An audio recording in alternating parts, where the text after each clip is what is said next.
The human body can survive 3 minutes without air, 3 days without water, and 3 weeks without food.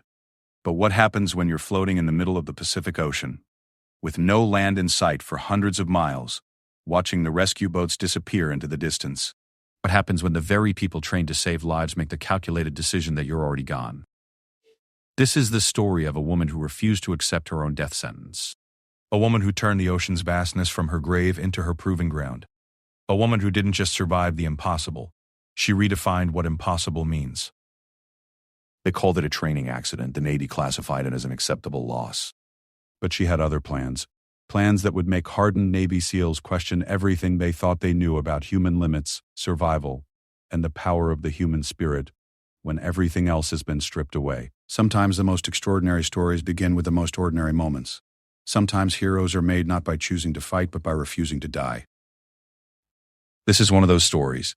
This is the story of how one woman turned certain death into the ultimate lesson in human endurance, and in doing so changed military training forever.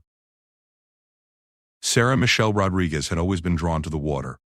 Growing up in a small coastal town in California, she spent her childhood summers diving off rocky cliffs and swimming in waters that made tourists shiver just looking at them. Her friends called her crazy, but Sarah called it home. The ocean was where she felt most alive, most herself, most free from the expectations that seemed to follow her everywhere else. At 28, Sarah had already accomplished more than most people dream of in a lifetime. She held a PhD in marine biology from Stanford, spoke 4 languages fluently, and had spent the last 3 years working as a civilian contractor with the Navy's Special Warfare Development Group. Her job was unique and demanding. She helped design and test underwater survival protocols for elite military units, including the Navy SEALs. The morning of October 15, 2019, started like any other. Sarah woke at 5:30 a.m. in her small apartment near the naval base in San Diego. She made her usual breakfast of oatmeal and coffee, checked the weather reports, and reviewed the day's training schedule. Today was special. They were testing a new underwater escape protocol that Sarah had helped develop over the past 18 months. The protocol was designed to help SEALs survive if their underwater vehicles were compromised during deep-sea missions.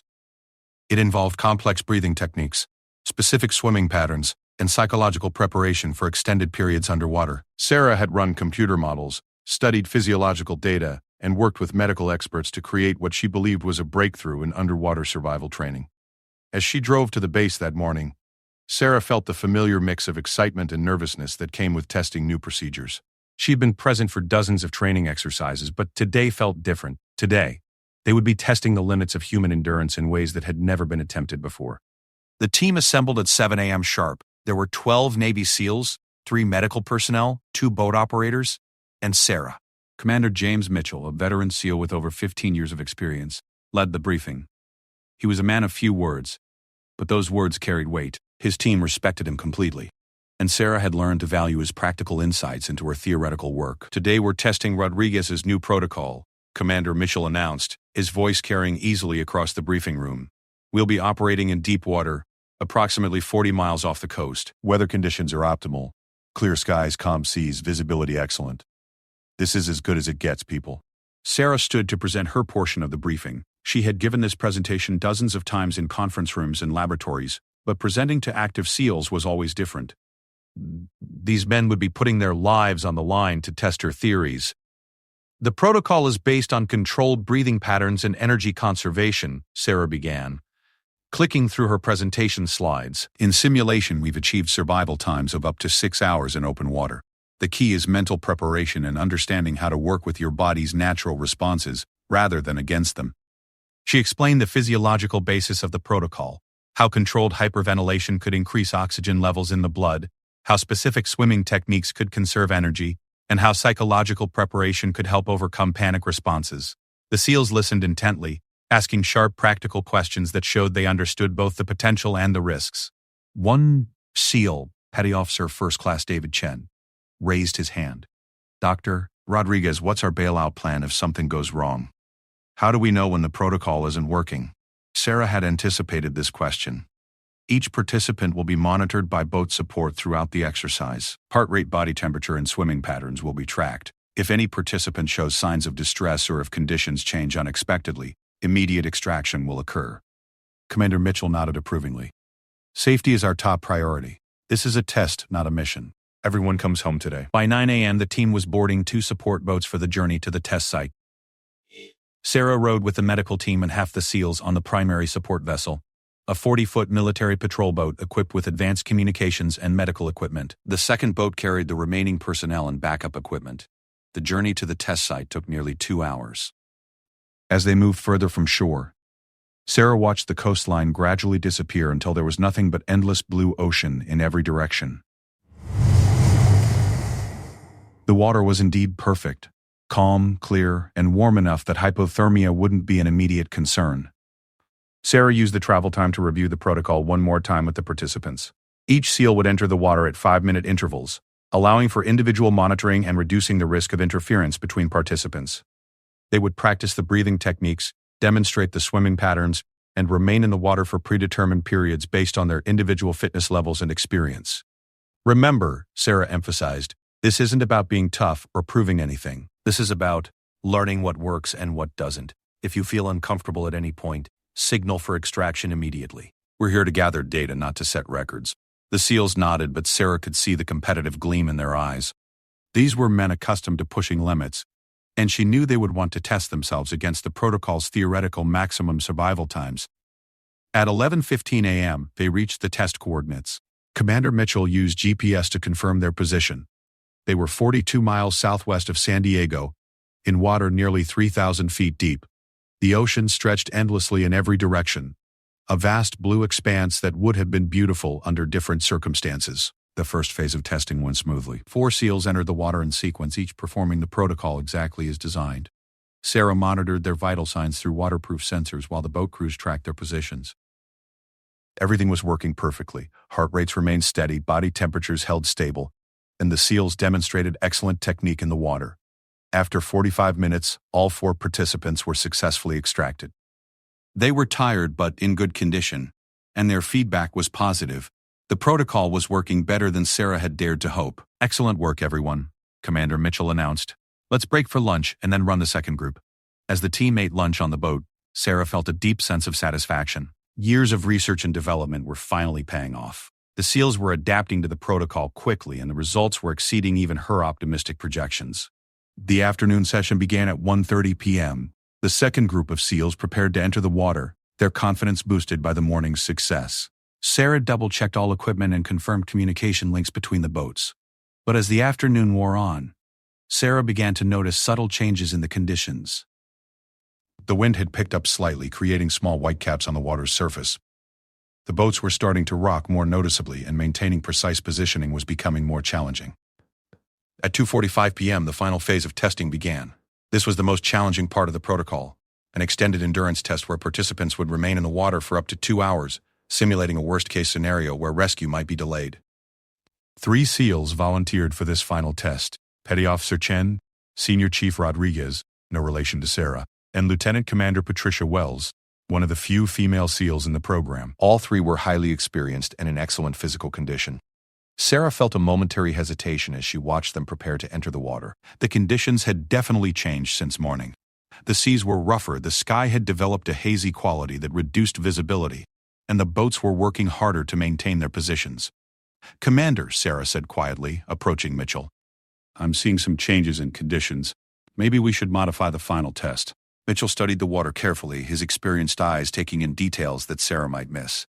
"Conditions are still within acceptable parameters," he decided. "But we'll keep it shorter, 90 minutes maximum, and we'll maintain closer boat support." At 3 p.m., the 3 SEALs entered the water for the final test. Sarah watched them disappear beneath the surface as they began the protocol, their forms barely visible in the increasingly choppy water. For the first hour, everything proceeded normally. The SEALs surfaced regularly to check in. Their vital signs remained stable, and they reported feeling confident and in control. Sarah began to relax, thinking that her concerns had been unnecessary. But at 4:15 p.m., everything changed in an instant. A sudden weather front moved in from the west, bringing with it winds that jumped from 10 knots to 30 knots in a matter of minutes. The calm seas transformed into rolling swells 6 feet high, and visibility dropped dramatically as sea spray filled the air. "All swimmers, immediate extraction," Commander Mitchell ordered over the radio. 2 of the SEALs, Chen and Senior Chief Rodriguez, were quickly located and pulled aboard the boats. But Lieutenant Commander Wells was nowhere to be seen. "Where's Wells?" Mitchell demanded, scanning the choppy water with binoculars. The boat operators were fighting to maintain position in the rapidly deteriorating conditions. Waves were now 8 feet high and growing, and the wind was creating a chaos of spray and foam that made spotting anything in the water nearly impossible. Sarah grabbed a radio headset and tried to contact Wells directly. "Patricia, this is Sarah. Please respond. Signal your position." Silence. For 20 minutes, both boats searched frantically. The GPS tracking system had lost Wells's signal when she dove beneath a particularly large wave. Her emergency beacon was transmitting, but the signal was weak and seemed to be moving erratically. At 4:40 p.m., one of the boat operators spotted something in the water nearly half a mile from their position. Through binoculars, they could see a figure floating motionless among the waves. "There," Sarah shouted, pointing toward the distant figure. "That has to be her." Both boats raced toward the location, fighting against waves that were now 10 feet high. As they approached, Sarah's heart sank. Lieutenant Commander Wells was floating face down, unresponsive, her body limp in the churning water. The rescue was swift but chaotic. 2 SEALs jumped into the water and brought Wells alongside the boat, where the medical team immediately began CPR. For 15 agonizing minutes, they worked to revive her while the boats fought to reach calmer water. Finally, at 5:02 p.m., Wells coughed up seawater and opened her eyes. She was disoriented and exhausted, but alive. The medical team quickly stabilized her and prepared for immediate medical evacuation once they reached shore. But as they loaded Wells into the boat's medical bay, disaster struck again. A rogue wave, larger than anything they had encountered so far, rolled toward them from the west. The boat operator saw it coming and tried to turn into it, but the timing was wrong. The wave hit the boat broadside, lifting it nearly vertical before slamming it back down into the trough. Sarah, who had been helping with Wells's medical care, was thrown across the boat's deck. She struck the railing hard and tumbled over the side, disappearing beneath the churning water. The last thing she remembered was the shocking cold as the ocean closed over her head, and the sound of the boat's engines growing fainter as the current carried her away from everything and everyone she had ever known. When Sarah surfaced, gasping and disoriented, the boats were already hundreds of yards away, barely visible through the spray and towering waves. She tried to swim toward them, but the current was too strong, pulling her in the opposite direction with relentless force. She could hear voices calling her name, carried on the wind, but they were growing fainter with each passing moment. The boat's lights flickered in the distance like stars, beautiful and impossibly far away. As darkness began to fall and the reality of her situation became clear, Sarah Rodriguez realized that she was about to become the ultimate test subject for her own survival protocol. The irony was not lost on her, but there was no time for philosophical reflection. The ocean had claimed her, and now she would have to prove whether her theories could actually save a life, her own. The first rule of survival that Sarah had learned from years of research was simple: don't panic.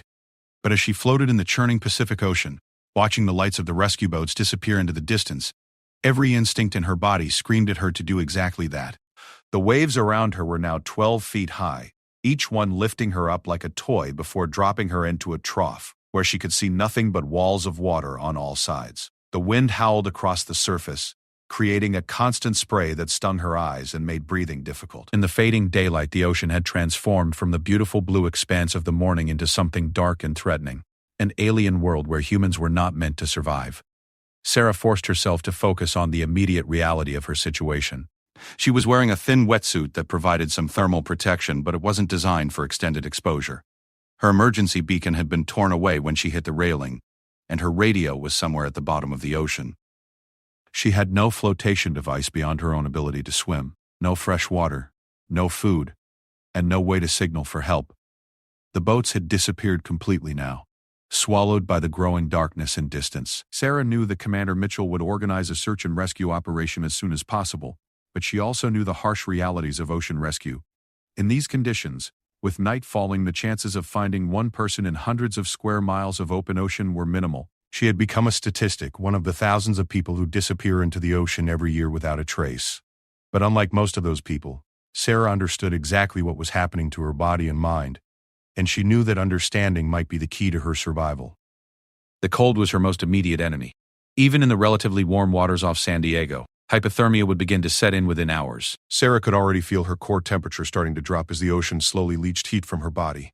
Her muscles would gradually become less responsive, her thinking would become clouded, and eventually, she would lose consciousness and slip beneath the waves.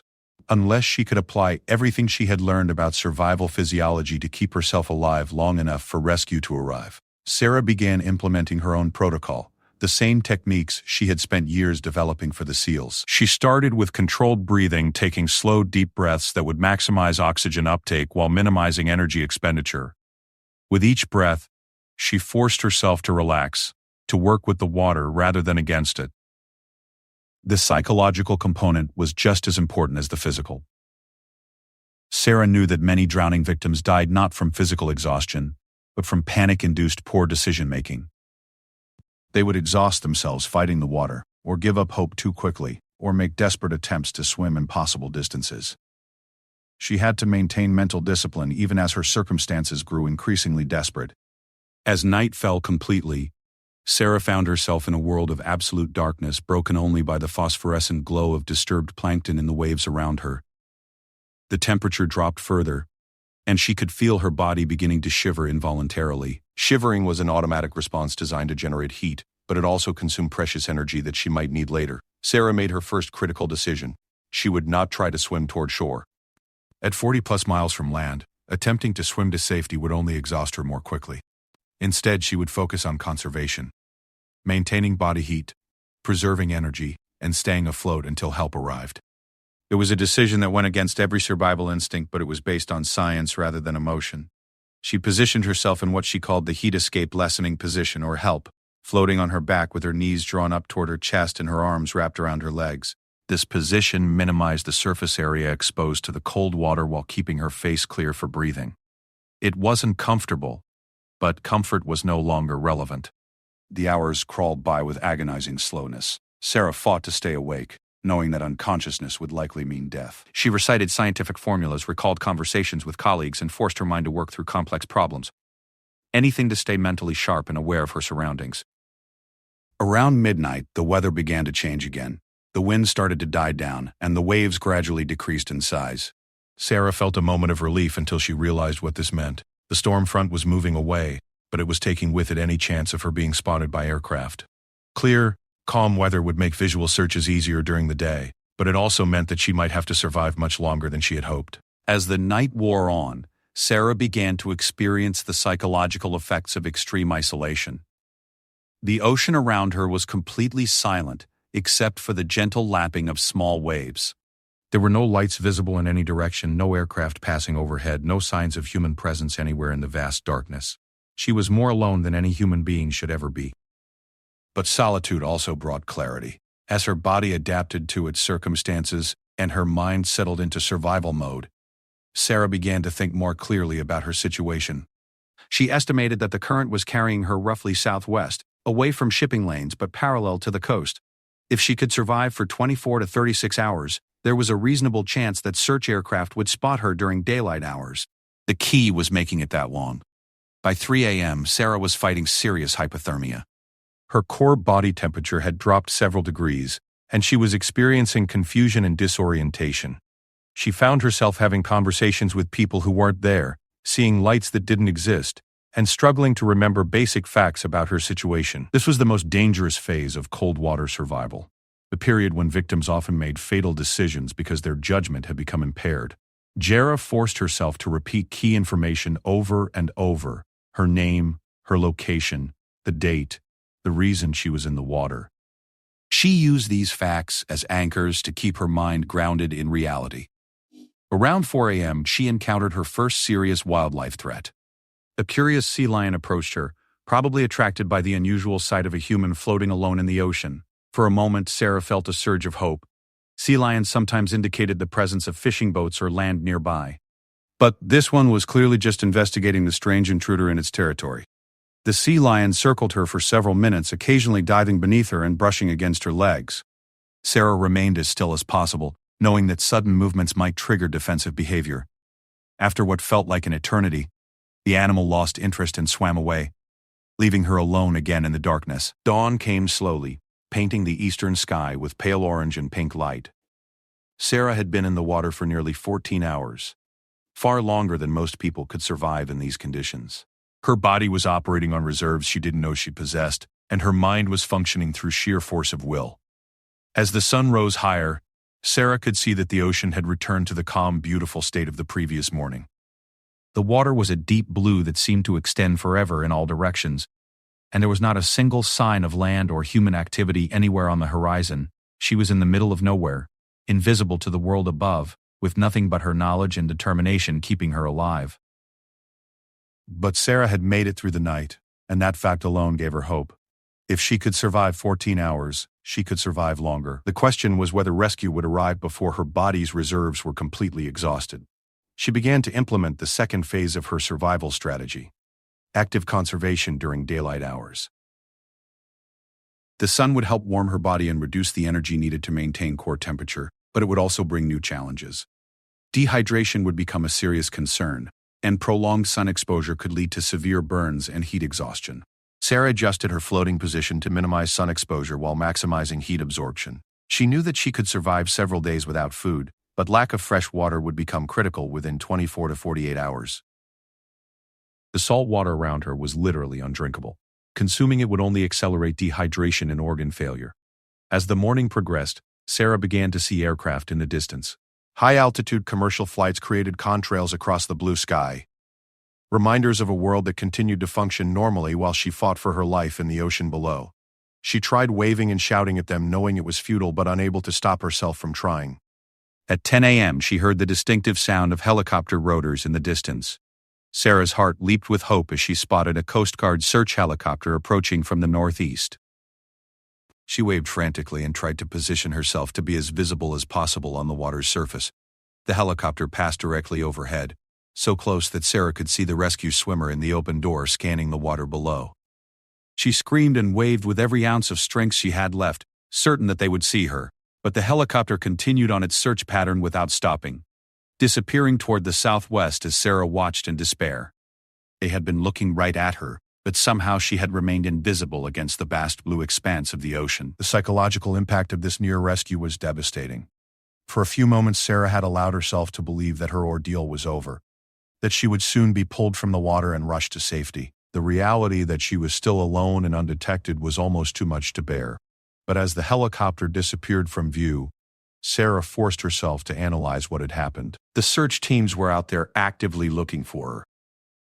The fact that they had passed so close meant that they were searching in approximately the right area. She just needed to make herself more visible when the next aircraft appeared. Sarah began gathering floating debris and seaweed, anything that might make her silhouette more distinct against the water. She also practiced her signaling techniques, preparing for the next opportunity to attract attention. By noon, she had been in the water for nearly 20 hours. Her body was operating far beyond normal human endurance, sustained by adrenaline training and an absolute refusal to give up. She knew that her survival was already remarkable by any medical standard, but she also knew that her reserves were not unlimited.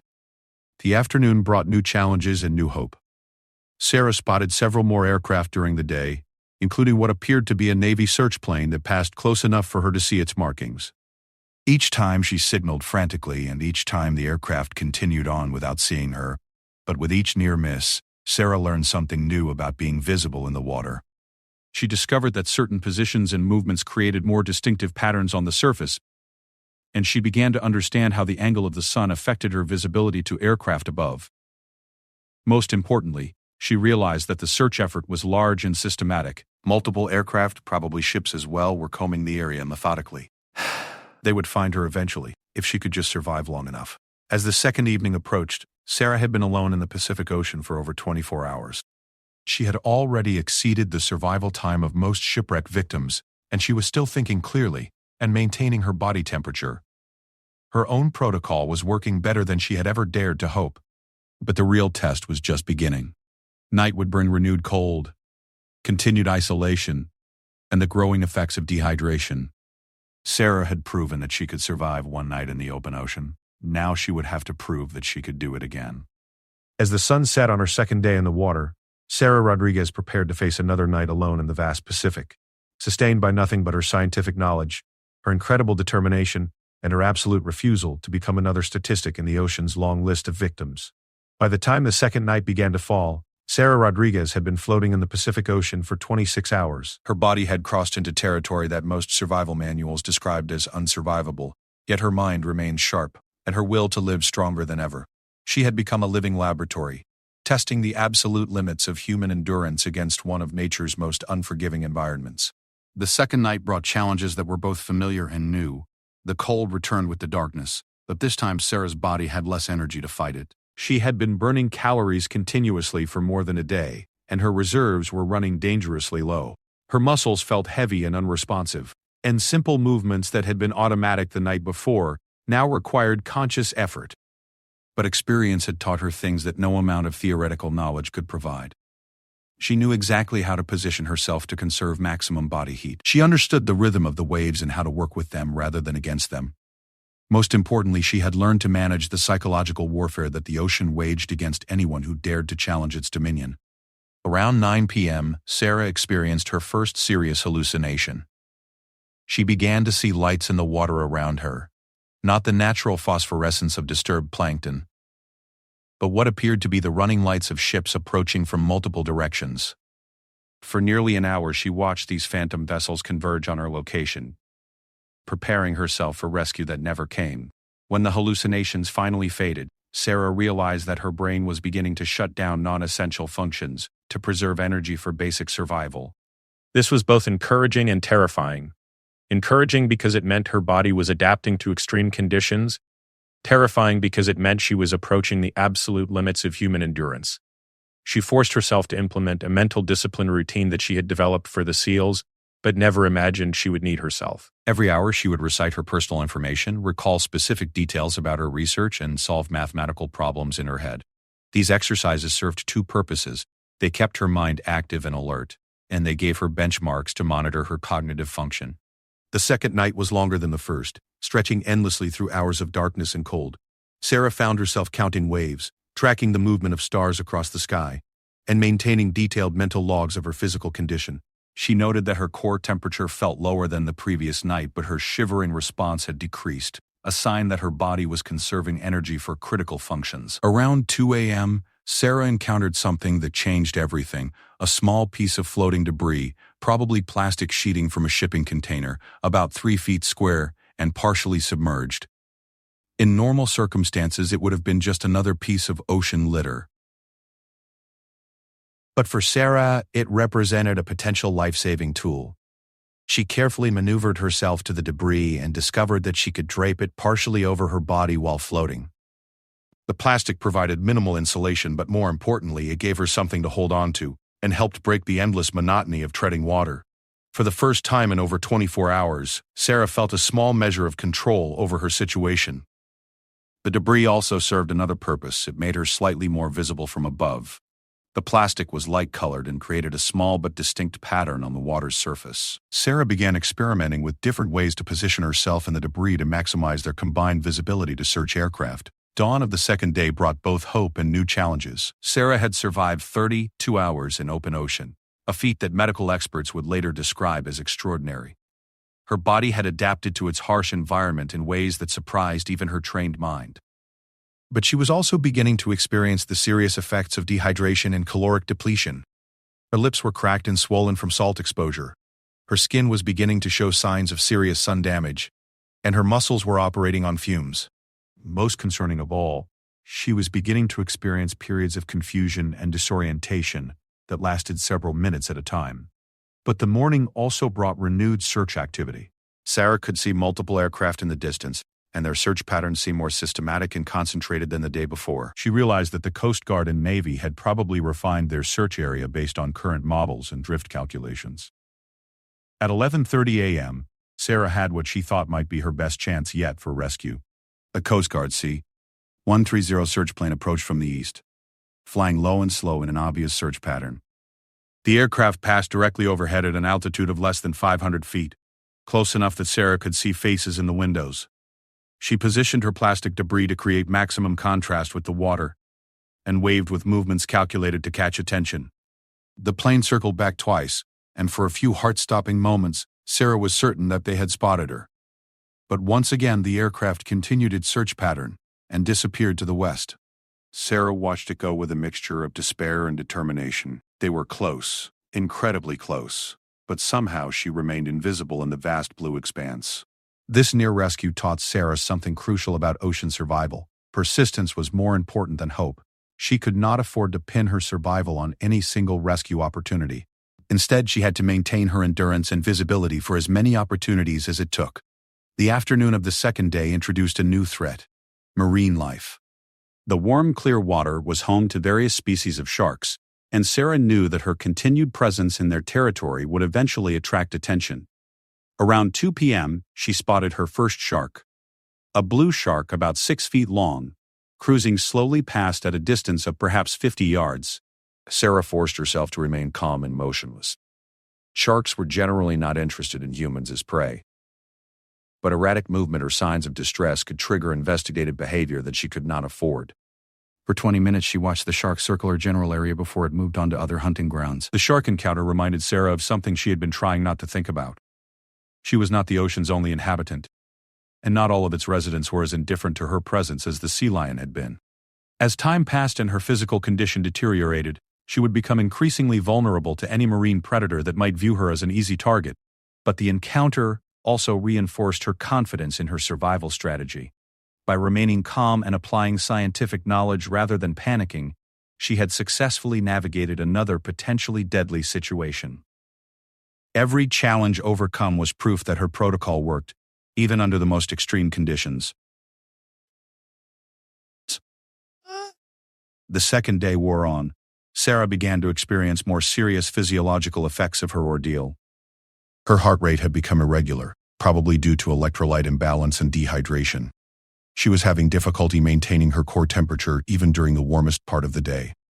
Most concerning of all, her urine output had decreased dramatically, a sign that her kidneys were beginning to shut down to preserve what little fluid remained in her system.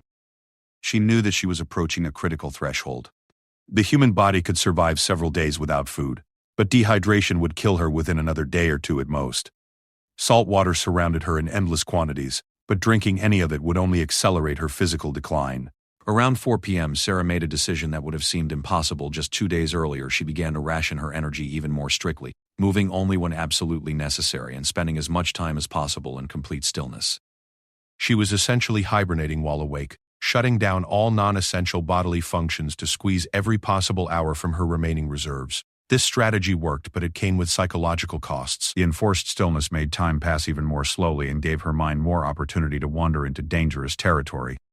She began to have elaborate fantasies about rescue, conversations with friends and family who weren't there, and detailed plans for what she would do when she got back to shore. As evening approached, Sarah had to face a harsh reality. She might not survive another night. Her body had already exceeded every reasonable expectation for survival in these conditions. Her protocol had worked far better than she had ever imagined, but human endurance had absolute limits and she was approaching them rapidly.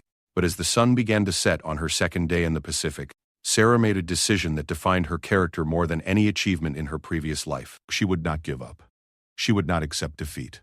She would continue to fight for every minute, every breath, every heartbeat for as long as her body was capable of sustaining life.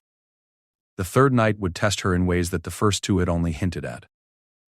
Her body was running on empty, her mind was beginning to fragment under the strain, and her situation remained as desperate as ever.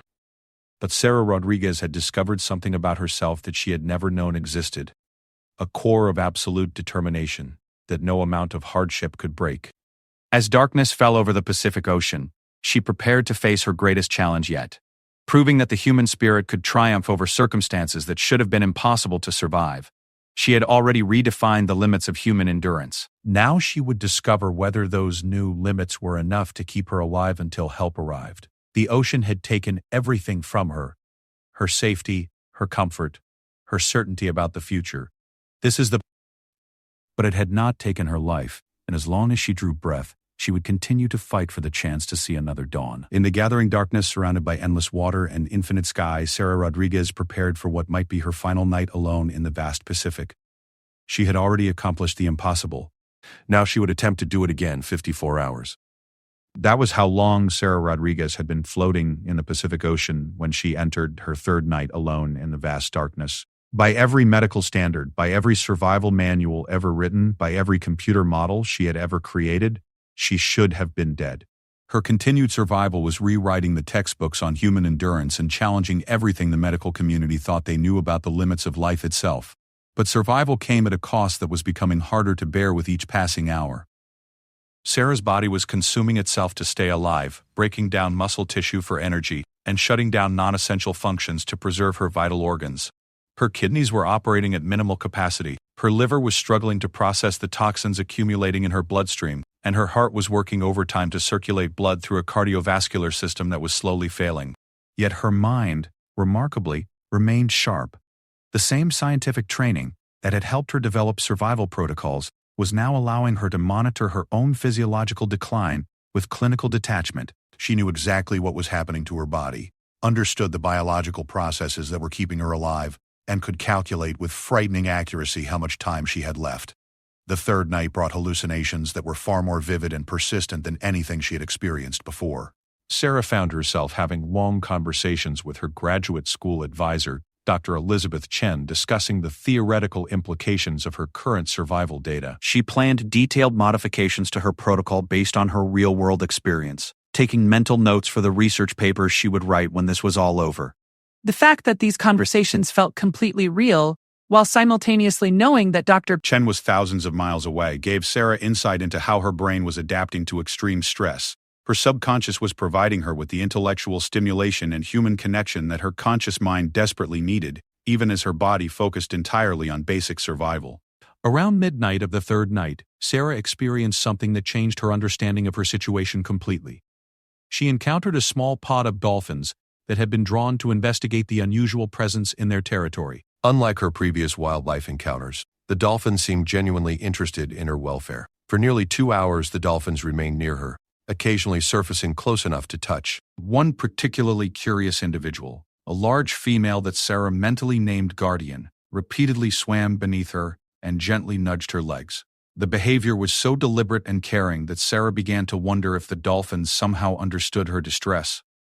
The dolphin encounter provided Sarah with something she hadn't experienced since falling into the ocean: companionship. For the first time in over 50 hours, she was not completely alone in the vast Pacific. The dolphin's presence gave her a psychological boost that was almost as valuable as the physical energy she was conserving. But more importantly, the dolphins taught her something about ocean survival that no amount of laboratory research could have revealed. When Guardian swam beneath her and gently pushed upward, Sarah realized that the dolphin was helping her maintain buoyancy with minimal effort. She began to mimic the dolphin's efficient swimming movements, discovering techniques for conserving energy that she had never considered in her protocol development. When the dolphins finally moved on around 2 a.m., Sarah felt their absence like a physical loss. But they had given her something invaluable, proof that she was still alive, still worth saving, still connected to the living world despite her desperate circumstances.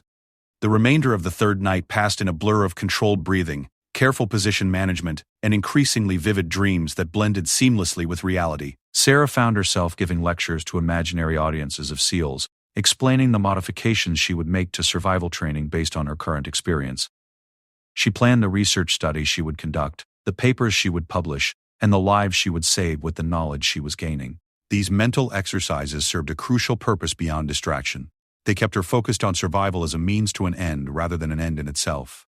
She was not just trying to survive, she was gathering data that could save other lives, proving concepts that could revolutionize military training, and advancing human knowledge about the limits of endurance.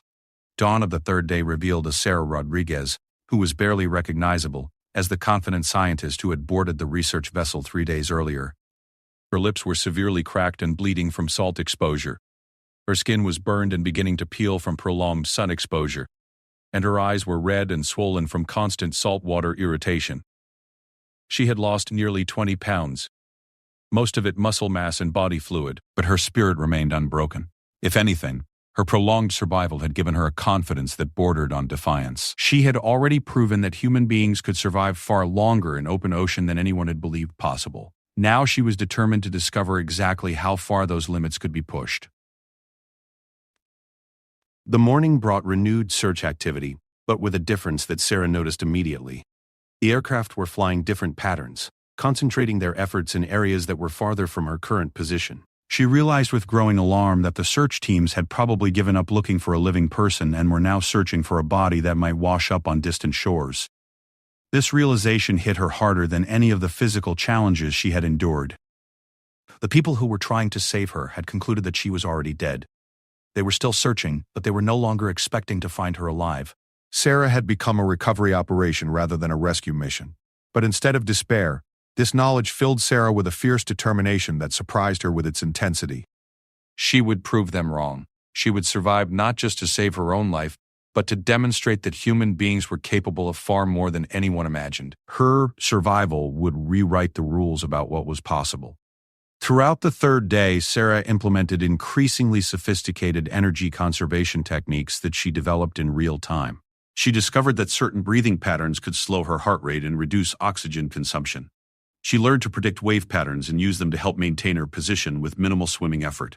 Most importantly, she developed a mental discipline that allowed her to shut down unnecessary brain functions while remaining alert to dangers and opportunities. Around noon, Sarah experienced what she initially thought was another hallucination, the sound of helicopter rotors in the distance. But as the sound grew louder and more distinct, she realized that this was real. A Coast Guard rescue helicopter was approaching from the northeast, flying low and slow, in an obvious search pattern. This time, Sarah was ready. She had spent 3 days learning how to make herself visible to aircraft, and she had arranged her plastic debris and body position to create maximum contrast with the water.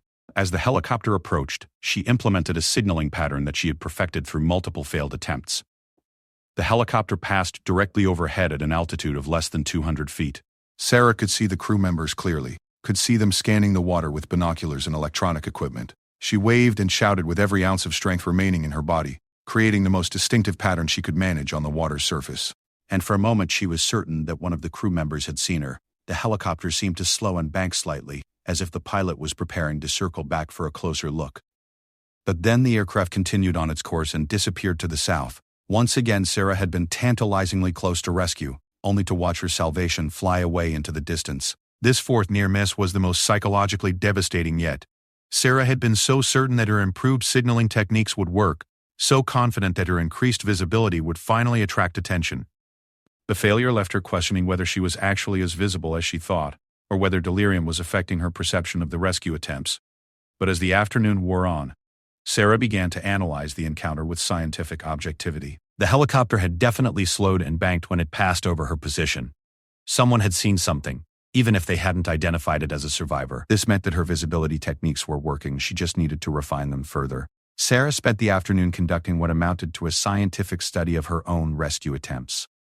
She tested different positions, different movements, different ways of arranging her debris. She analyzed the angle of the sun and how it might affect her visibility to aircraft at different times of day. She was turning her survival into a laboratory experiment, gathering data that could save lives in the future. As evening approached, Sarah faced a crucial decision. Her body was running on empty. She could feel her organs beginning to shut down, and she knew that she might not survive another night. But she also knew that search efforts typically decrease during darkness, and her best chance of rescue would come with the dawn of a fourth day. She had to make it through one more night. Just 12 more hours, and she would have another opportunity to signal for rescue. 12 hours to prove that the human spirit could triumph over impossible odds.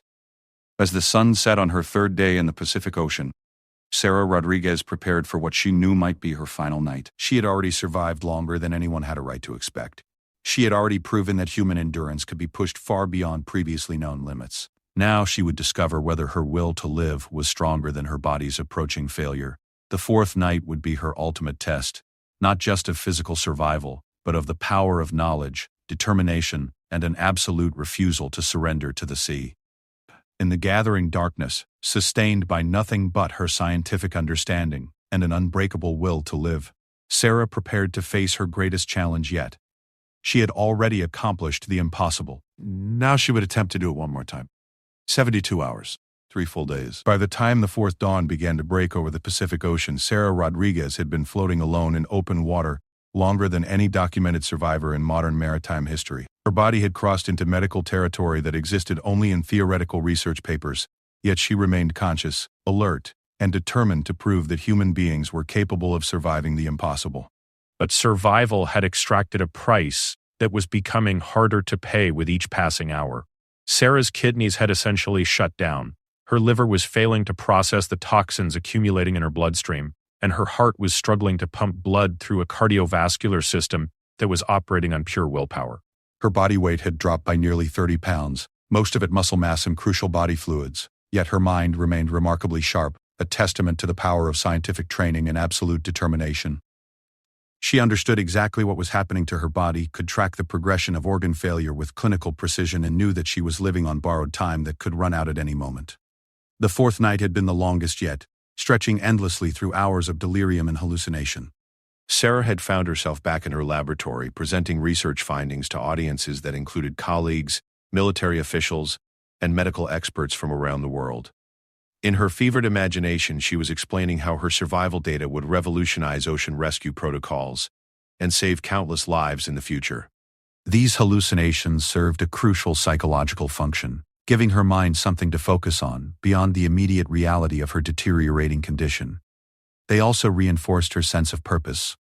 She was not just fighting for her own life, but gathering data that could benefit all of humanity. As the sun climbed higher on the fourth day, Sarah implemented what she knew would be her final attempt at making herself visible to rescue aircraft. She had spent 3 days learning from failed rescue attempts, analyzing what worked and what didn't, and developing techniques that maximized her chances of being spotted. She positioned her plastic debris to create the sharpest possible contrast with the water, arranged her body to cast the most distinctive shadow, and prepared a signaling routine that incorporated everything she had learned about attracting attention from aircraft. This would be her last opportunity to apply her scientific knowledge to her own rescue.